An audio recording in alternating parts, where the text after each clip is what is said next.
여러분 이제 두 번째 시간 시작해 볼게요. 이번엔 금융자산의 단기 금융 상품에 대해서 할 건데요. 여러분이 그냥 이 용어가 뭔지 좀 알아셔야 되는데 양도성 예금 증서라고 해요. CD라고 하고요. Certificate of Deposit이라고 하죠. 즉 예금한 거를 증빙하다 이런 뜻인데요. 시중에서 발행하는 이게 중요한 게 이제 무기명입니다. 선이자 형태예요. 그래서 무기명 할인식 선이자 형태의 양도, 즉 양도가 가능한 예금 증서다. 내가 예금했는데 무기명이라서 다른 사람한테 건네도 되는 거죠. 그래서 CD 그리고 가장 많이 쓰는 거고, 그리고 여러분들 뭐 어음관리 계좌, 종금사 이런데 그쵸? 뭐 저도 신용금융지주 뭐 거기에서 있는데요. CMA 통장 많이 들어보겠죠? 종금사에서 종합금융사죠. 고객 자금을 운용해서 얻은 수익. 보통 여기 종금사에서는 마치 보통 보험회사나 자산운용회사처럼 뭐래요? 이거 갖고 여러분들이 한 거 갖고 주식 같은 데다 많이 투자를 하죠. 그래서 주식 보통 증권회사에서 같이 하잖아요. 그러다 보니까 수익을 배당하는 단기 저축 상품이고 여러분 알다시피 어, 이자율이 단기 그쵸? 나 보니까 되게 좋아요. 자꾸 이게 이런 게 뜨죠.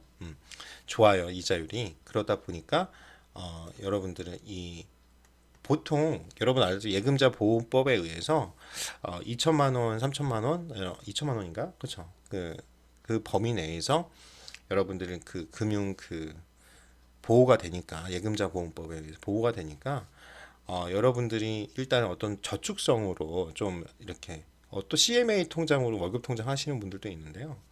굳이 그럴 필요는 없지만 목돈을 좀 마련해야겠다. 그러면 CMA 통장을 이제 은행 주거래 은행 통장 있고 CMA 통장 하나에서 이렇게 같이 운용하면 좋죠. 이게 보통 많이 나오죠. 그 아무튼 중요한 건 이건 예금자 보호 상품이라는 거. 단기 운영 실적 배당형 상품이기도 하지만 예금자 보호 상품이라는 게 아주 메리트가 있어서 많이 하는 거죠. 그 다음에 MMF라고 들어봤는지 모르겠는데요. 단기 금융 상품, 즉 단기 금융 상품이라는 말이 결국 주식을 보통은 얘기해요. 그래서 투신사라고 그러죠. 투자신탁에서 고객 자금을 운용해서 얻은 수익을 배당으로 시타 상품을 단기 자금에 유리한 이건 예금 비보호 상품입니다. 그리고 다 금액이 커요. 보통 펀드 개념이 있잖아요. 머니 마켓 펀드니까 그러니까 비보호 상품이라는 거 그거. 그래서 보통은 자산을 운용하시는 분들이 보통 많이 이걸 이용하죠. 특히 보험회사 이렇게 여러분 보면 뭐 여러분 다 저 같은 경우 이제 보험 보면은 유니버셜 뭐 그런 것들 있잖아요. 보면은 펀드 수익률 막 나와요. 그러면 펀드 매니저가 보통 하면은 이제 많이 하는 게 국공채에다가 한 절반 이상 놓고 거기는 만기까지 갖고 가거든요. 그래서 그때까지 대신 길어요. 근데 이제 금액이 크죠. 왜냐면은 이 자산 운용하시는 분들은 여러분들이 그냥 몇 천만 원, 몇 억 하는 거가 아니라 몇십억, 몇백억을 투자를 하기 때문에 뭐 1%, 2%라도 확실하게 예를 들어서 100억에 10%면 10억이잖아요. 근데 그게 10년 걸려. 그러면 그 일단 두는 거예요. 그렇죠. 일단은 왜 예금자 보호에서 어느 정도는 해줘야 되니까 투자액이 나요. 그 나머지 이제 MMF나 이런 거 CD나 뭐 이게 RP, 뭐 CP, 특히 CP 이런 데다가 투자를 왜냐면 수익률이 좋으니까 이렇게 하는 거죠. 그 다음에 이제 시험에 많이 나오는 게 이 RP하고 기업 어음이 시험에 많이 나와요. 그래서 RP는 Repurchase Agreement예요. 즉 다시 사는 거예요. 뭐냐면 국공채를 재매입하는 조건 이게 이제 많이 나와요. 매입하는 자 내가 그냥 다시 매입할 수 있어. 그런 단기성 고사 수익 상품이에요. 즉 이게 단기 여유 자금이 있는데 운영에 좋죠. 그 돈이 주식에다 투자할지 부동산에 투자할지 지금 이게 투자처를 못 해요. 왜냐면 여러분 이해가 안 됐어요. 뭐 돈이 투자처를 못 찾고 있어. 왜 그러냐? 특히 금융 쪽은 어떻게 해요? 예대 마진이에요. 그리고 어찌 됐든 여러 사람들 돈을 모아서 펀드를 만들어서 그 사람들은 여러분 같은 우리 개인 개미라고 하죠. 우리 같은 사람들은 어떻게 해요?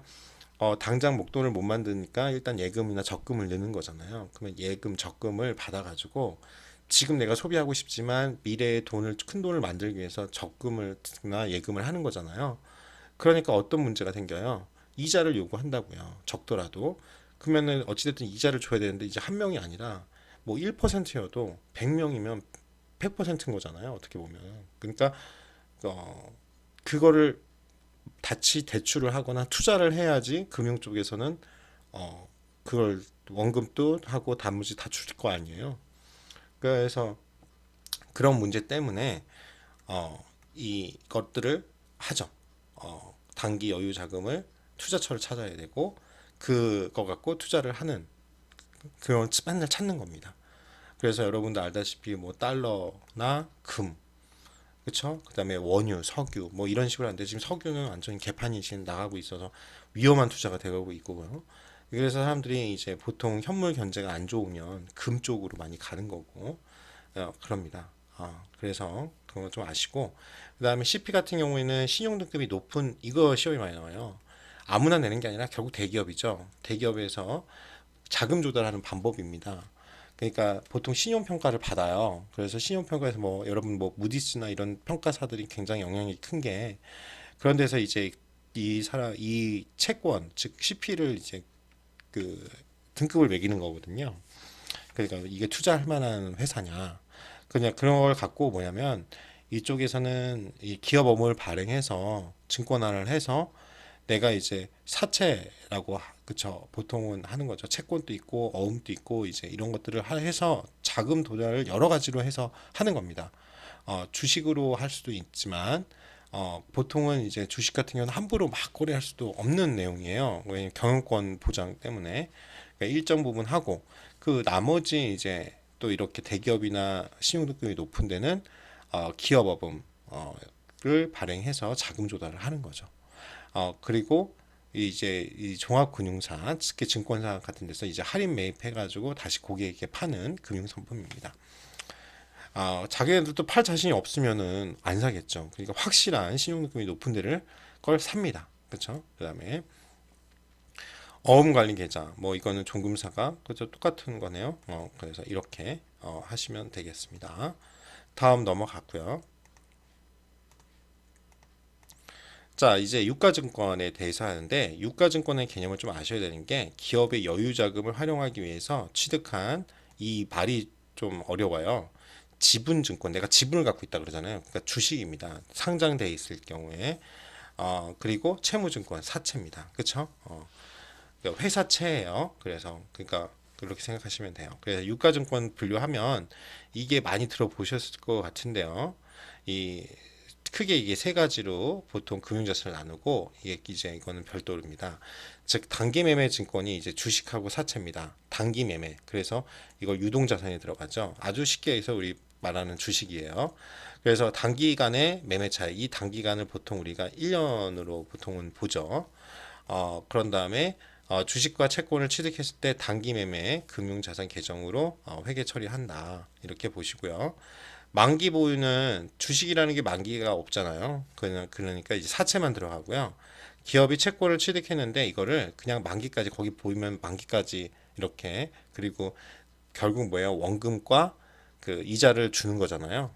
그렇게 되는 그리고 국공채 같은 경우가 대부분 많아요. 그럴 때 만기까지 가져갈 목적으로 하긴 회계 처리를 합니다. 만기 보유 자산. 예를 들어서 당연히 1년이 넘을 거고 보통 뭐 10년 그렇죠. 국공채 같은 경우는 자, 다시 말하지만 주식은 만기 개념이 없기 때문에 만기 보유 금융자산이 있을 수 없습니다. 그래서 투자 자산이에요. 그러면 주식이나 사채에 우리가 머리를 아프게 하는 게 단기 매매 금융자산이냐, 매도 가능 금융자산이냐, 이거 구분하는 게 이제 또 각각의 이제 처리하는 방법이 틀리다 보니까 특히 뭐냐면 취득 시점, 그리고 내가 지금 이거를 팔 시점, 아니면 갖고 있다가 기말, 즉 12월 30일 마감을 해야 되잖아요. 그럴 때 마감 시점, 이 세 가지 시점에 처리하는 방법이 틀립니다. 그래서 여러분이 금융자산을 오면 이제 사람들이 갑자기 머리가 아파하고 그래요. 거기다가 이제 우리 호텔 관광 쪽에서는 이런 증권 거래가 이루어지는 게 신라호텔밖에 없다고 그랬잖아요. 상장된 데가. 그렇지만 여러분이 법인을 만들면 그게 다 일단은 주식회사잖아요. 그러니까 비상장돼 있어도 거래를 할 수가 있습니다. 그러고 그런 것들을 갖고 있으면 비상장될 경우에는 그런 거 다 매도 가능이잖아요. 팔 수 있잖아요. 그래서 여러분들이 알고 있어야 됩니다. 그렇죠? 큰 개념은 그래서 단기 매매 금융자산으로 분류되지 않은 주식 또는 단기 매매 금이나 만기 보유 금융자산으로 분류되지 않는 채권은 우리가 전부 다 때려잡아서 판매할 수 있다. 즉 매도 가능 금융자산으로 회계 처리를 합니다. 그리고 관계기업 투자라고 해서 지분법인데요. 예를 들어서 계열사 생각하시면 돼요. 내가 이 회사인데 이 회사 주식 갖고 있어. 근데 그게 이제 어째요? 이거예요. 이 기업, 이 말이 그대로 나옵니다. 타 기업을 지배하고 통제할 목적으로 의결권을 행사할 수 있는 보통주라고 하죠. 20% 이게 퍼센티지 많이 나와요. 20% 이상 취득할 때 우리가 이거를 지분법의 관계기업이다라고 하고 투자했다 그러고 이건 투자입니다. 즉 보면 이 단기 매매 증권만 유동자산이 나머지는 다 투자자산이다. 이렇게 생각하시면 돼요. 자, 그러면 이제 하나씩 보겠습니다. 자, 이거예요. 이제 여기서부터 머리가 아파하시고 제가 회계 원리나 이런 거를 타학교나 이런 데서 가르쳐 보면은 여기서부터 이제 다 자요. 그래서 여러분 자기 전에 현장에서 많이 자니까 온라인으로 하고 그냥 싫으시면 껐다가 시험 보면 공부하겠지. 그러니까 이걸 온라인으로 일부러 찍는 거예요. 제가 금융자산을. 그래서 단기 매매 금융자산의 취득 시점에 회계 처리입니다. 우리가 유가증권이라고 하면 그 유가증권 계정에 우리가 했으니까 취득 원가를 기록해야 되는데 이제 이게 중요해요. 단기 매매 증권 내가 20만 원에 추가했다. 샀다 주식을. 근데 이거 금방 살 거야. 단타죠. 주식 그냥 보통 개미들이 하면 왔다 갔다 왔다 갔다 계속 하잖아요. 그럴 때 현금을 20만 원이 아니에요. 더 많이 나와요. 예를 들어서 24만 원이 나갔다고 해요. 왜냐면 수수료가 나가 증권 같은 데 수수료 나가잖아요. 그러면 그 수수료를 우리가 취득 원가라고 해요. 그 원가에 안 넣습니다. 그냥 비용으로 떨어요. 왜 그러냐면 나는 이걸 이익이 30만 원으로 오를 거라 생각하고 하고 나중에 그냥 들어가는 비용은 들어가는데 들어가는 각각 각종 부대 비용이라고 그러죠. 그런 거는 그냥 비용으로 그냥 떨어버리는 거예요. 어차피 곧 팔 거니까. 그래서 취득 원가는 유가증권의 매입 가격이고 각각 수수료, 뭐 세금, 등록세, 매입 부대 비용은 다 비용으로 처리합니다. 이게 시험에 엄청 나와요. 그 단기 매매만 그래요. 그래서 여기 보시면 2010년 3월 10일 날 단기적 자금 운용 목적으로 보통주 5,000주를 6,000원. 그러면 이거 곱해봐야 돼요. 그러면은 3천만 원이 되겠죠. 이게 3천만 원이요. 30 그다음에 뚜두두 그쵸? 이렇게 뚝뚝 이렇게 될 거 아니에요. 그 다음에 한국자동차 주식 보통주 2,000 곱하기 4,000 하면 돼요. 8 땡 이렇게 될 거예요. 그래서 더하면 다 여러분들이 이거를 전액 당좌 수표를 발행해서 지급했으니까 당좌예금에서 나갔겠죠. 38,000,000 3,800만 원 나갔어요. 이건 이제 이해되시죠? 그리고 단기 매매 금융조사 3,800은 그대로예요. 근데 여기 보면 수수료를 현금으로 얼마? 15,000원 했어요. 그러면 현금 나갔죠? 수수료 비용 15,000원 이렇게 돼요.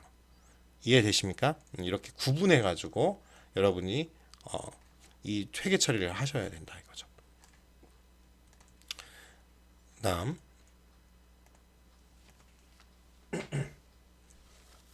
두 번째 보겠습니다. 이 취득하고 처분해서 이제 처분할 때예요. 처분. 자, 보면은 단기 매매 금융자산의 처분시는 처분가액이 말 그대로고요. 처분한 게 내가 더 장부가 지금 있는 돈보다 내가 이거 20만 원에 샀는데 30만 원이 됐어. 오, 이득 10만 원이 대박 났죠. 그러면 뭐예요? 현금 30만 원 들어왔을 거 아니야. 그러면은 원래 판매한 자산은 20만 원이 날라갔으니까 자산 감소로 여기 대변에 적어주고 그래서 판매해서 이익은 얼마예요? 10만 원이 나온 거잖아요. 이렇게 하시면 되는 거예요. 근데 역으로 여러분이 이런 경우가 많죠. 내 잔부가는 20만 원인데 어머 뭐 코로나 때문에 10만 원 됐어요. 그렇죠? 그러면은 지금 뭐예요? 현금은 10만 원 들어왔죠? 근데 뭐예요? 내 금융자산 20만 원인데 손실이 얼마 난 거예요? 30만 원 난 거죠. 30만 원이 아니라 10만 원 난 거죠. 그렇죠? 그래야지 내 현금이 이거 되는 거잖아요. 그렇죠? 손실이 10만 원. 그래야지 맞죠? 10만 원이 10만 원만 돌아왔으니까. 자, 그런 다음에 그렇게 생각하시면 됩니다. 동일합니다. 채무증권도 그럼 그렇게 하시면 되고. 그래서 이제 예를 하나 들어가지고 하는 게 낫겠죠. 예를 들어서 강남산업이 있는데 주식 2천에서 7천에 매각했어요.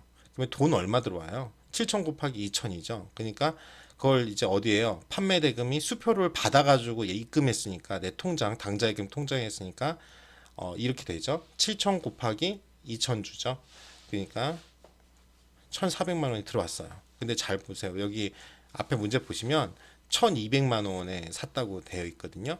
그러면 1,200만 원에 샀는데 1,400만 원이 됐으니까 얼마예요? 이익은 2천만 원, 200만 원이 되는 거죠. 그러니까 이런 식으로 여러분이 계산을 하면 됩니다. 그다음 이제 평가입니다. 평가는 주식은 뭐 기간이 없잖아요. 계속 돌아잖아요. 매일매일. 그렇죠? 근데 우리는 마감을 해야 된단 말이에요. 12월 31일 날. 그러니까 평가를 하는 거예요. 즉 보유하고 있는 단기 매매 금융자산은 계속해서 가격이 변합니다. 취득일 이후에 가치는 취득 원가와 다릅니다. 그렇죠? 보통. 그래서 평가는 회계 기간 중에 일어나지 않고요. 그 단기는 매일 그 단타 여러분 알아두시면 뭐 데일리 트레이닝이라서 매일 하죠. 하루에도 수십 건씩. 그래서 기업 회계 기준서라는 데서는 뭐라고 했냐면 단기 매매 금융자산과 매도가 아닌 금융자산 등에서 역사적 원가주의 예외다. 그렇죠? 그래서 공정가액으로 평가하게 되고 규정하고 있습니다. 그 공정가액은 시장에서 지금 이 증권 가격이 거래되는 금액이에요. 그걸 이제 공정가액이 굉장히 중요하기 때문에 뒤에 제가 설명은 또 따로 했고 시험에 단골이고 저희 시험에도 나올 가능성이 100%예요. 알았죠?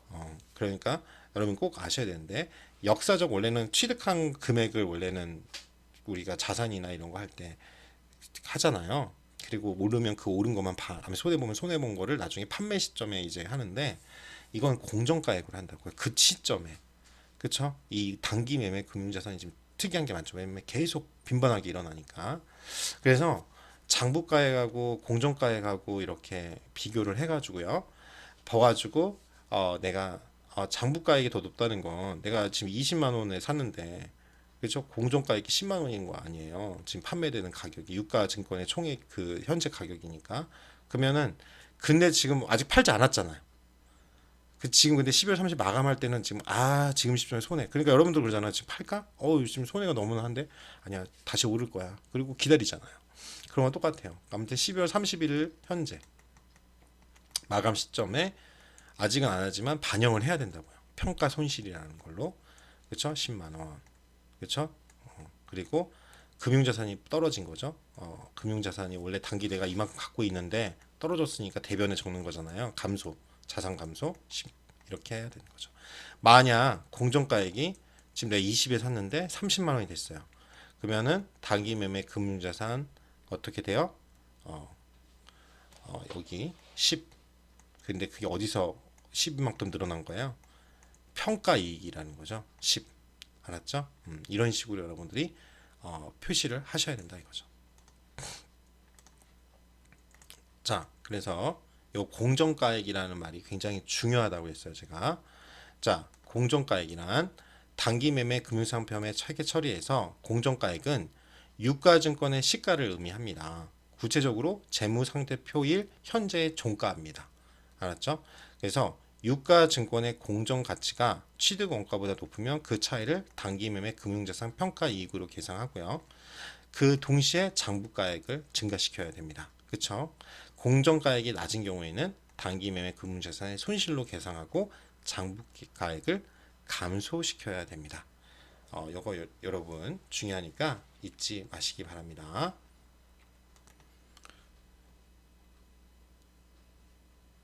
자, 이어서 우리가 수취채권과 지급채무라는 게 있어요. 수취채권 여기 보시면 리시버블이라고 하죠. 뭐냐면 기업이 영업활동을 수행하는 과정에서 재화나 용역을 외상으로 우리가 하는 경우가 많잖아요. 그래서 판매하고 그 대가로 미래의 현금을 수취할 수 있는, 즉 내가 권리가 생긴 거예요. 그러니까 권리니까 채권이죠. 그래서 또는 다른 기업에 자금을 대여해줘요. 그렇죠? 그러면 대여금이라고 했죠. 그러면 차용 증서나 어음을 수취하는 경우에 발생하는 내가 받을 권리, 이걸 채권이라고 여러분 한다고 그랬어요. 그래서 우리가 알아야 될 게 매출 채권에는 두 가지가 있어요. 외상 매출금과 받을 어음이에요. 즉 내가 이게 시험에 많이 나오는데 상거래, 내가 그러니까 거래를 한 거예요. 그러니까 매출을 일으켰죠. 근데 아직 돈을 받을 권리는 있는데 돈을 못 받았어. 그러니까 외상으로 줬어. 그리고 외상 매출과 아니면 어음으로 받았어. 받을 어음. 그쵸? 이렇게 처리하는 겁니다. 그 외에 상거래 외에 우리가 대여를 해줬어요. 근데 1년 이내에 받기로 하고 돈을 단기 대여금 줬는데 아직 못 받았어요. 미수금. 그쵸? 이건 근데 상거래가 아니라고요. 그냥 내가 다른 것들, 다른 자산들 줬는데 아는 거예요. 그리고 나는 원래 지금 컨설팅 업이 용역하는 건데 내가 지금 컴퓨터가 하나 남아서 다른 데다가 줬어요. 그리고 싸게 팔았어요. 근데 아직 못 받았어. 그거는 회계 처리를 할 때 미수금으로 해야 된다 이거죠. 또는 미수 수익을 냈는데 아직 돈이 못 받은 거. 미수, 그쵸? 그런 건 상거래가 아닐 때 하는 거예요. 역으로 페이어블, 내가 지급해야 될 의무, 채무라고 합니다. 즉 일반 상거래에서 발생하는 채무인 매입 채무가 있고요.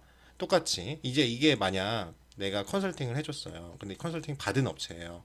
이게 우리 장안 뭐 상해라고 할게요. 장안 상해. 그리고 제가 닥터윌 컨설팅이잖아요. 닥터윌이 해줬어요. 근데 내가 아직 못 받았어. 그 상거래인 경우에는 외상 매출금이나 어음이 될 수 있고 그 외에는 이 단기 대여금이나 미수금, 미수수익이에요. 근데 이 입장에서는 역인 거죠. 내가 상거래했는데 아직 안 줬어. 그러니까 외상 매입금과 지급해야 될 어음이 있다. 이렇게 하는 거고 그 상거래 외에서 발생한 것들이 단기 차입이나 단기적으로 내가 돈을 빌리니까 여기는 대여해 준 거고 여기는 차입한 거잖아요. 그리고 아니면 미지급.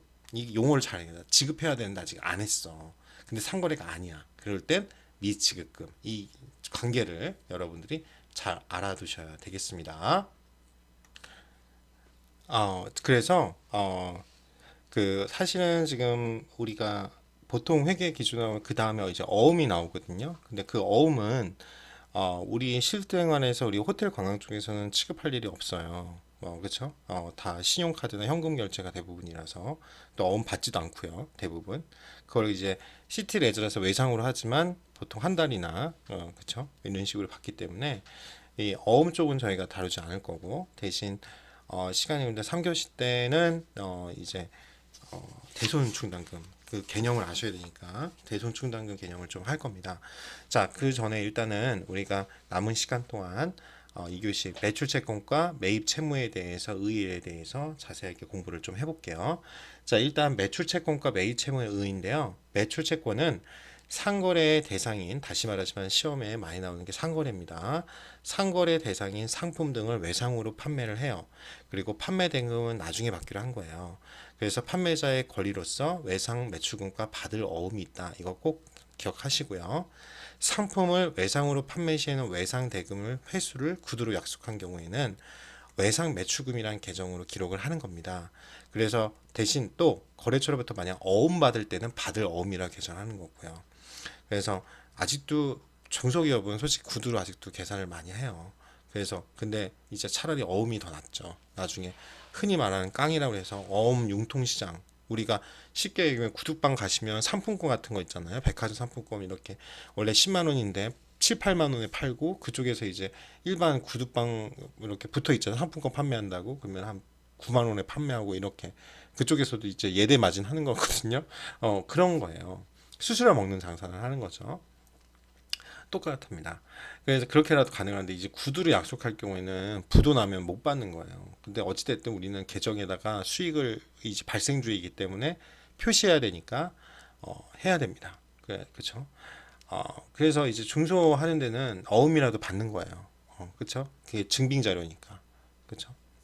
그래서 매출액은 보통 이렇게 됩니다.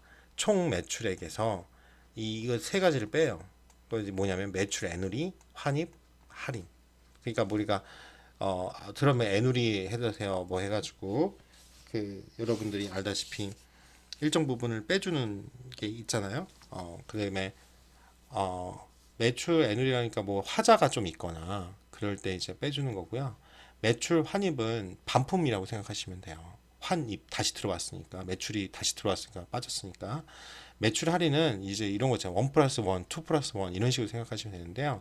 내가 만약 100개를 하면 많이 산 데는 그만큼 좀 할인이 들어가잖아요. 단체 우리도 그러잖아요. 호텔에서 단체 할인 들어가는 것처럼 그 원래 기준은 이 가격인데 어 이게 뭐냐면 언제까지 뭐냐 어음이나 뭐를 발행을 했어요. 근데 빨리 갚을 때 빨리 그걸 대금을 빨리 회수하게끔 유도하기 위해서 안 받으면은 부도나면 그 나중에 악성 채권이 되거나 버리니까 빨리 기간 내에 뭐 30일 안에 아니면 며칠 안에 이걸 해주면 원래 3개월짜리 어음인데 한 달 안에 뭘 해준다던가 15일 이내에 이걸 해주면 저희가 그만큼 돈을 빼줄게요. 일찍 갚으면. 뭐 그런 식인 거예요. 그래서 매출 할인인. 그러니까 이 세 가지 각각 옛날에는 하나하나 나왔는데 그렇게 안 나오고 그냥 계산 통으로 하는 것만 기억하시면 됐고요. 요즘에 추세도 다 그래요. 그 다음에 회계 기간 중에 그래서 외상 매출금과 받을 어음 계정으로 별도 기록할 수도 있지만 재무상태표 보고 시에는 원래 작성일 기준으로 그냥 하나로 통일해서 매출 채권이라는 계정으로 통합하여 보고를 하고요. 이런 자세한 것들은 어디다 해요? 주석에다가 기재합니다. 그래서 굉장히 재무상태표뿐만 아니라 흔히 말하는 재무제표에 5개의 주석이 있는 이유가 여러분이 딱 보고 여기가 받을 어음 매출 채권이 있는데 외상 매출금이 많다. 그러면 이것도 그렇고 받을 어음도 많다. 이거는 이제 그냥 아주 쉽게 말하면 못 받을 돈이 절반 이상 된다 이렇게 생각하는 게 더 편하거든요. 특히 중소기업일수록 그러면은 여러분들이 고민을 하셔야 되는 거죠. 투자할 때도. 그 다음에 마지막 매입 채무를 해볼게요. 매입 채무는 여긴 건 거죠. 여러분이 상품을 매입하면서 내가 나중에 줄게 하고 약속한 의무예요. 갚아야죠. 그러니까 외상 매입금과 지급 어음으로 나누고요. 상품을 외상 매입해요. 근데 구두예로 했어요. 그러면 외상 매입금.